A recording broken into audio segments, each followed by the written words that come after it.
Perhatikan dengan baik. Seorang nenek presiden dengan kekayaan miliaran melakukan inspeksi hotel. Tepat bertemu dengan gadis yang sedang melakukan pemeriksaan kamar. Gadis itu langsung bertemu. Saat gadis itu hendak membongkar pintu dengan kekerasan, nenek itu segera memanggilnya. Mengatakan bahwa dia paling membenci si pemuda nakal yang bermain dua sisi. Lalu memberikan kartu kamar ke gadis itu. Gadis itu segera membuka pintu kamar. Memang melihat si pemuda nakal di dalam. Bermain dengan senang. Si pemuda nakal melihat dirinya ditangkap di tempat. Tanpa ragu, dia membalas dengan keras. Mengatakan bahwa gadis itu tomboy. Tidak ada yang peduli padanya. Namun kata-kata itu membuat gadis itu marah. Tak lama kemudian, pria 2 kali 5 dipukul sampai 32 kali pukulan. Kemudian dia juga menjatuhkan wanita di sebelahnya. Melihat gadis yang gagah, nenek itu langsung terkesan dengan keberaniannya. Pesona kepribadiannya sangat menarik. Maka ketika pria buruk itu pergi, dia segera menyatakan ingin menjadikan gadis itu sebagai menantunya. Gadis itu ingin menolak setelah mendengarnya. Namun tak disangka nenek langsung menelepon presiden besar. Meminta agar dia datang ke hotel dalam 3 menit. Harus segera tiba di hotel. Presiden besar mengira neneknya mengalami masalah besar. Maka ia segera bergegas ke hotel. Barulah ia menyadari bahwa itu adalah neneknya yang ingin memaksa dirinya menikah. Bisa di dalam hati presiden selalu ada seorang gadis kecil yang sulit untuk dilupakannya. Ternyata saat kecil, presiden besar pernah diculik. Gadis kecil ingin menyelamatkannya, namun akhirnya juga diculik oleh perampok. Saat keduanya bersiap untuk melarikan diri, tiba-tiba perampok masuk, langsung memukul kedua orang itu pingsan. Beruntungnya polisi segera menemukan jejak presiden besar. Namun presiden besar juga karena itu kehilangan jejak gadis itu. Namun yang tidak diketahui olehnya, nenek memaksa dia menikah dengan sebenarnya adalah gadis yang dulu. Untuk memaksa presiden menikah, nenek mengatakan jika hari ini tidak menikah, dia berencana untuk meninggalkan rumah. Presiden melihat situasi dan hanya bisa berpura-pura tidak memiliki uang, berharap gadis akan mundur. Namun yang tidak terduga baginya adalah, gadis tidak hanya tidak keberatan dia miskin, malah menariknya langsung ke kantor catatan sipil. Pernikahan ini langsung membuat presiden terkejut. Setelah mendapatkan surat nikah, dia harus mengatakan sekali lagi bahwa dia tidak punya uang untuk mengadakan pernikahan. Namun tidak disangka gadis langsung mengaku memiliki tabungan. Bahkan mengatakan semua akan dia yang mengurusnya. Saat akhirnya hari pernikahan tiba, sahabat melihat emas yang warnanya pudar. Sahabat dengan rasa ingin tahu bertanya apa yang terjadi. Gadis itu harus mengakui bahwa emas palsu itu semua disiapkan olehnya, dan menyebut nama pria itu. Namun sahabatnya begitu mendengar nama itu, langsung terbayang seorang miliarder. Dia tidak tahan untuk bertanya lagi. Namun gadis itu mengatakan bahwa dia bukan seorang miliarder. Dia hanyalah seorang pria tampan biasa. Saat keduanya sedang ngobrol, ayah yang marah tiba-tiba masuk. Dia marah-marah kepada gadis mengapa tidak mendengarkan menikah dengan pria yang lebih dari 50 tahun lebih tua darinya. Wanita itu langsung berubah ekspresi wajahnya, mengatakan jika mereka ingin membuat keributan, dia tidak keberatan untuk menunjukkan sedikit kekuatannya.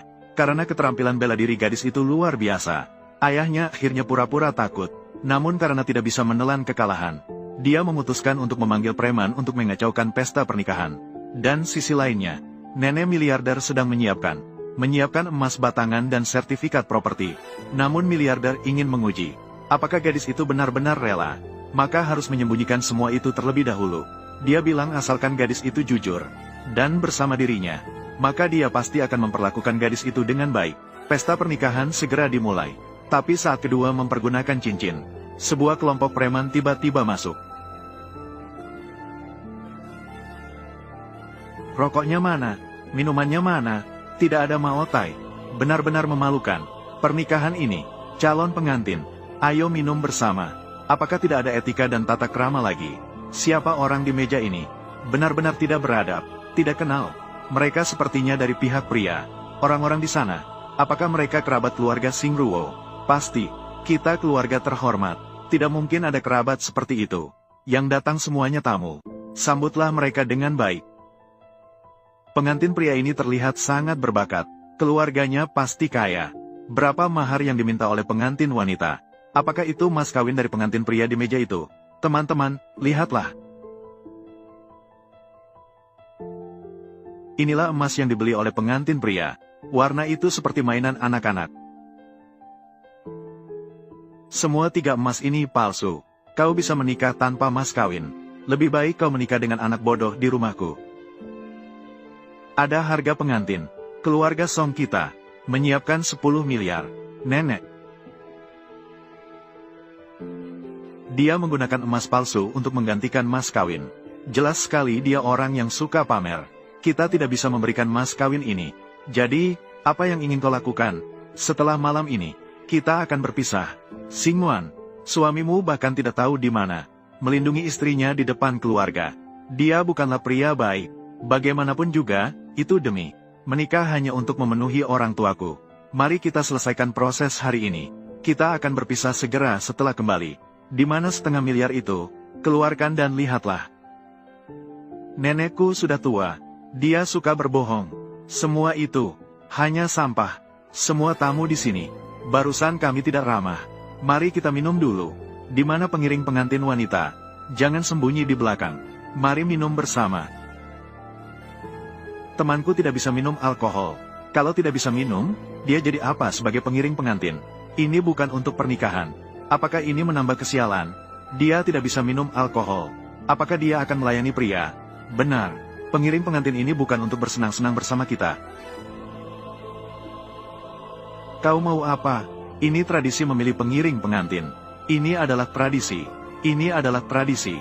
Maka dia akan segera menikah. Tradisi apa ini? Kenapa aku tidak tahu? Xingruo, ini adalah aturan yang ditinggalkan oleh leluhur kita. Tidak boleh di tempat kalian. Terputus. Apakah ada tradisi seperti ini? Aku tidak pernah mendengarnya. Tanyakan padaku alasannya. Ini bukan aturan leluhurku. Di pernikahanku tidak ada aturan seperti ini. Siapa berani menyentuh temanku? Aku akan berjuang mati-matian dengan siapapun. Hari ini aku sudah melakukan. Teman-teman, mari kita lakukan bersama. Baiklah, kau duluan, Song Hanyu. Aku tidak ingin memberimu wajah.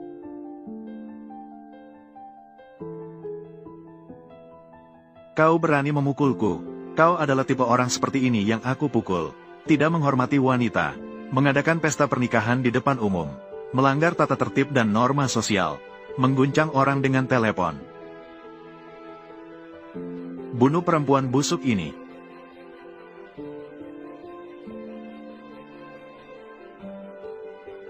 Percaya atau tidak kepadaku?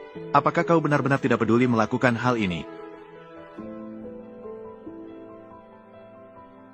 Sangat keren. Han Yu, lihatlah keterampilan Xingru ini. Masalah perceraianmu dengannya. Apakah kau ingin mempertimbangkan lagi?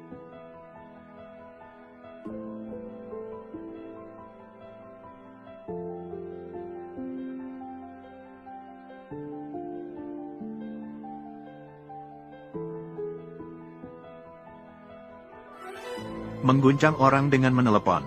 Bunuh wanita busuk ini. Aku sudah merekamnya. Percaya atau tidak padaku. Biarkan kau duduk di penjara. Tidak menyentuh sama sekali.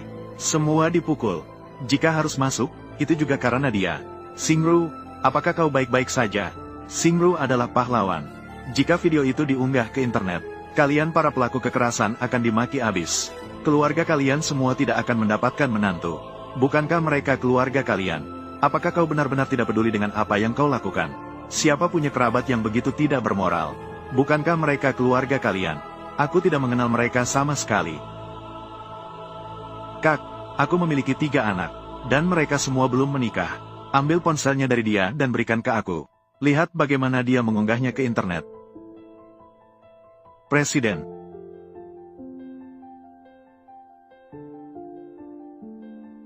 Keluarga kami, keluarga Song.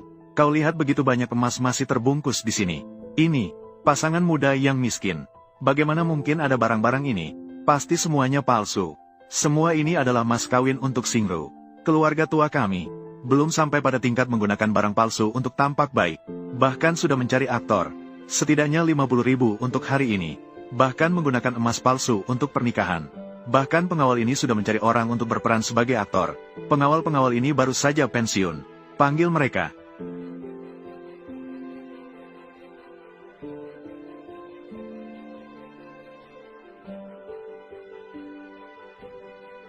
Ternyata ini benar.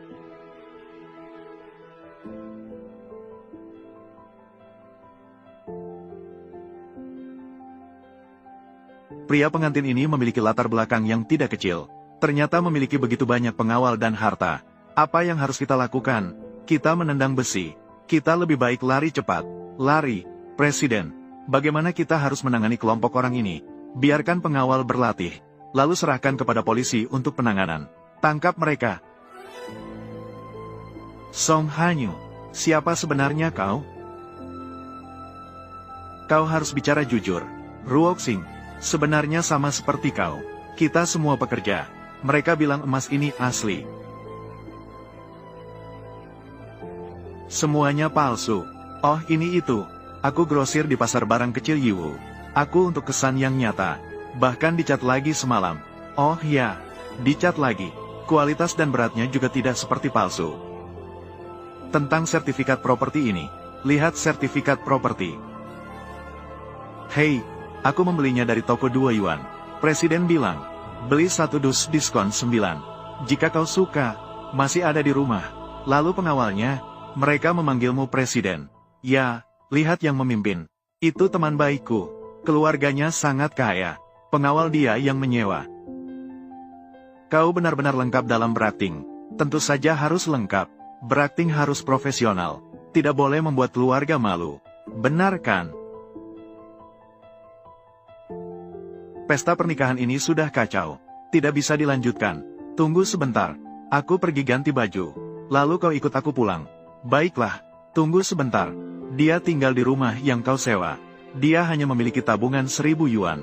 Jadi dia hanya bisa tinggal bersamaku. Sudah pernah bertemu Voldemort? Belum pernah. Sayuran di kebun belakang rumah Cuan. Semua sudah kau ambil ya? Aduh, masih berbohong padaku. Nenek, jangan marah ya. Orang ini sulit diprediksi. Kita harus mencoba lagi. Kalau terlalu banyak mencoba, orang akan kabur. Sifatnya begitu baik. Cepatlah membuat keputusan. Sebenarnya aku sudah tahu.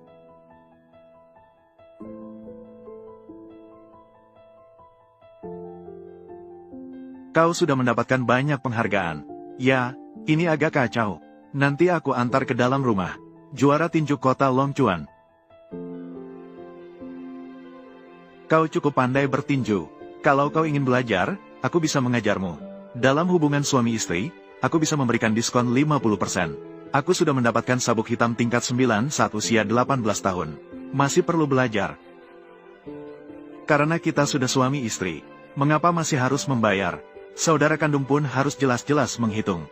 Kita harus lihat apakah kekuatanmu cukup. Lalu apakah kau ingin mencobanya? Ayo.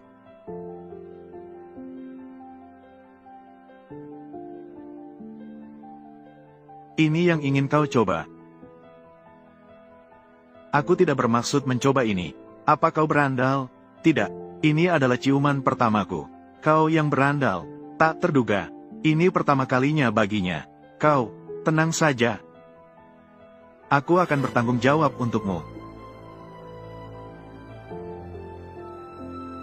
Halo, Xingru. Besok ada pertemuan alumni kita. Aku melihat pemberitahuan yang menyatakan harus membawa anggota keluarga. Mengerti?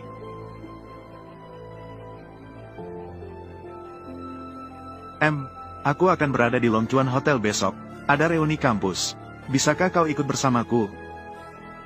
Aku punya urusan, tidak bisa pergi. Benar juga. Kau fokus saja pada urusanmu. Aku bisa pergi sendiri.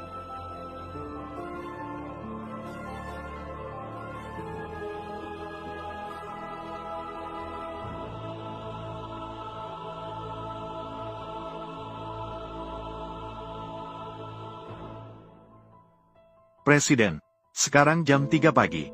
Apakah kau baik-baik saja? Jadwal diubah sedikit. Besok minta manajer departemen untuk melaporkan pekerjaan di Hotel Longchuan. Presiden, kau mengubah lokasi kerja. Apakah ini karena nyonya? Urus urusanmu sendiri. Jangan ikut campur. Bukankah itu bunga sekolah Xingru? Zhou Peng sudah bersama Jiao Jiao minggu ini. Bagaimana kau masih berani datang? Itu bukan aku yang selingkuh. Ketua eksekutif kami dari grup Longchuan bertemu. Dan juga, aku menendangmu, kan? Kau. Guo Chao, saat itu dia mengaku padamu. Untungnya kalian tidak bersama. Wanita seperti itu benar-benar gila. Semua sudah berlalu. Jangan biarkan Xingru merasa canggung. Sen Xingruo, bukankah kau setelah ditendang oleh Pengge, lagi teringat dewa pria? Tidak, tidak, Guo Chao. Sepertinya dulu, aku tidak pernah mengaku padamu, kan? Urusanmu dulu di sekolah. Siapa yang tidak tahu? Lagi pula, dewa pria kita. Sekarang dia adalah manajer departemen di Longchuan Group. Manajer departemen. Kau tidak bisa mencapainya. Dia yang nomor 1 di dunia. Memegang setengah kekayaan global. Bertemu dengan presiden Longchuan Group kita. Dewa pria. Berapa gaji tahunanmu sekarang? Setidaknya beberapa puluh juta. Masih dalam fase peningkatan. Hari ini aku juga janjian. Ketua eksekutif grup Longchuan kami bertemu. Presiden, bagaimana kau datang? Cari tahu di mana Xingru berada. Ya, jadi, kau masih tidak mengakui bahwa ini untuk istrimu. Apa yang kau gumamkan? Cepat pergi. Baiklah, baiklah. Dengan status dan posisi seorang pria dewa seperti sekarang, orang-orang ini masih berani bermimpi. Sungguh tidak tahu diri. Kiki, cepat. Jika Xingru tidak bermaksud begitu. Dia sudah menikah. Baru saja putus denganku. Langsung menikah setelah putus. Aku benar-benar meremehkan kemampuanmu. Dengan perilaku seperti itu, suami yang dicarinya pasti pria jelek dan miskin yang tidak berguna. Suamiku baik, tidak perlu kau mengomentari. Jia, bukankah setelah lulus, langsung menikah dengan pemilik perusahaan properti bernilai miliaran? Kenalkanlah Xingru padaku. Sen Xingruo. Aku akan memperkenalkan manajer kebersihan perusahaan suamiku padamu. Perkenalkan kepadamu kepala kebersihan. Meskipun dia berusia lebih dari 50 tahun. Gajinya puluhan ribu per tahun. Lebih baik dari suamimu berlipat-lipat. Tidak perlu kau khawatir. Suamiku baik.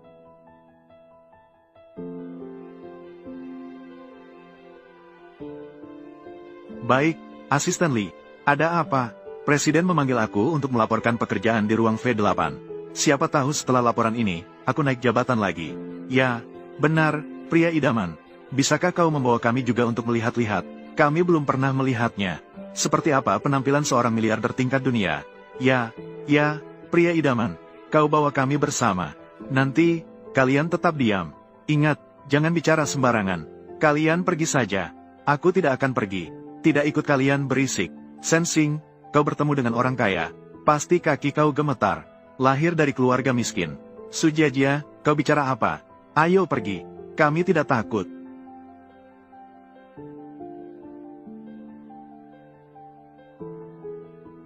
Presiden Longchuan Sales Departemen, Manajer Bagian 1.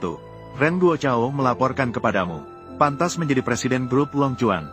Karismanya sangat menawan. Sungguh beruntung bisa melihat orang kaya sekelas ini. Bagus jika bisa dekat dengannya. Siluet ini terlihat familiar.